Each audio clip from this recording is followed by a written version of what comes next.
Indonesia's Papua province is taking steps to return to normalcy after 2 weeks after protests against perceived discrimination on ethnic Papuan turned violent in the capital of Jayapura. At least 64 people have been arrested and internet at one point restricted to prevent hoaxes and fake news. Chutney Vavani visited the country's easternmost province on a media trip sponsored by the police and filed this report. Journalists are guided by police in Indonesia's easternmost province on a media trip organized and facilitated by the police force in a region where media access, especially foreign media, is generally restricted. According to Papua police, there are over 4,000 security personnel present in the province at various locations to ensure the safety of the people and quell fears of further demonstrations.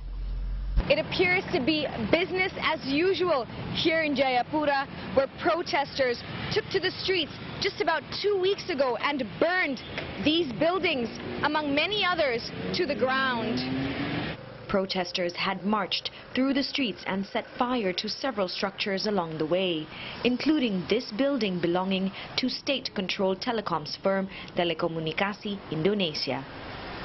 Homes and businesses of non-Papuans like Nani Sarip's food and drink stall also perished in the fires. Originally from East Java, Nani has been living in Papua for the last 26 years.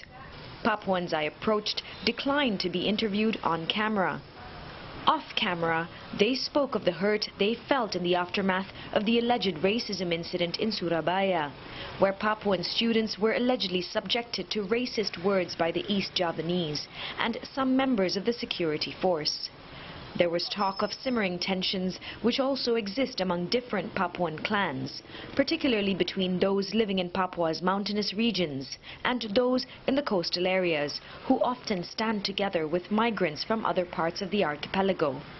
Kita menyekat antara orang yang lokal maupun yang korban dari kerusuhan itu, sehingga tidak terjadi pertemuan antar mereka.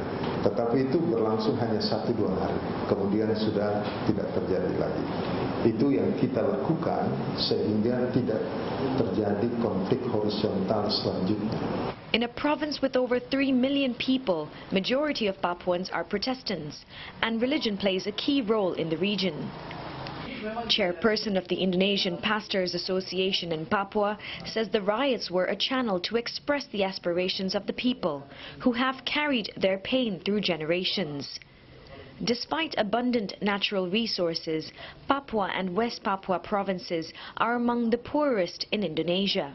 Luka yang ada di masyarakat Papua ini sebuah luka yang cukup lama ya.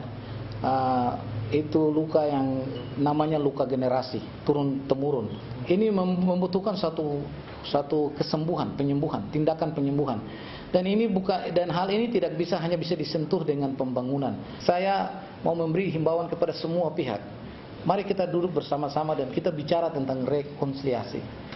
In the aftermath of the protests, President Joko Widodo has urged people to forgive each other, saying that the government would try to look after the honor and welfare of all people in Papua and West Papua. He has also met with representatives and leaders of the Papuan and West Papuan communities at the presidential palace in Jakarta. But the president is yet to visit the region, a trip he has said could happen this month or in October. Until then, security forces are likely to stay in the region until it is deemed safe once again. An initiative welcomed by most Papuans I spoke to, who said the added security gave them courage to carry out their daily activities. Chutney Vavani, CNA, Jayapura.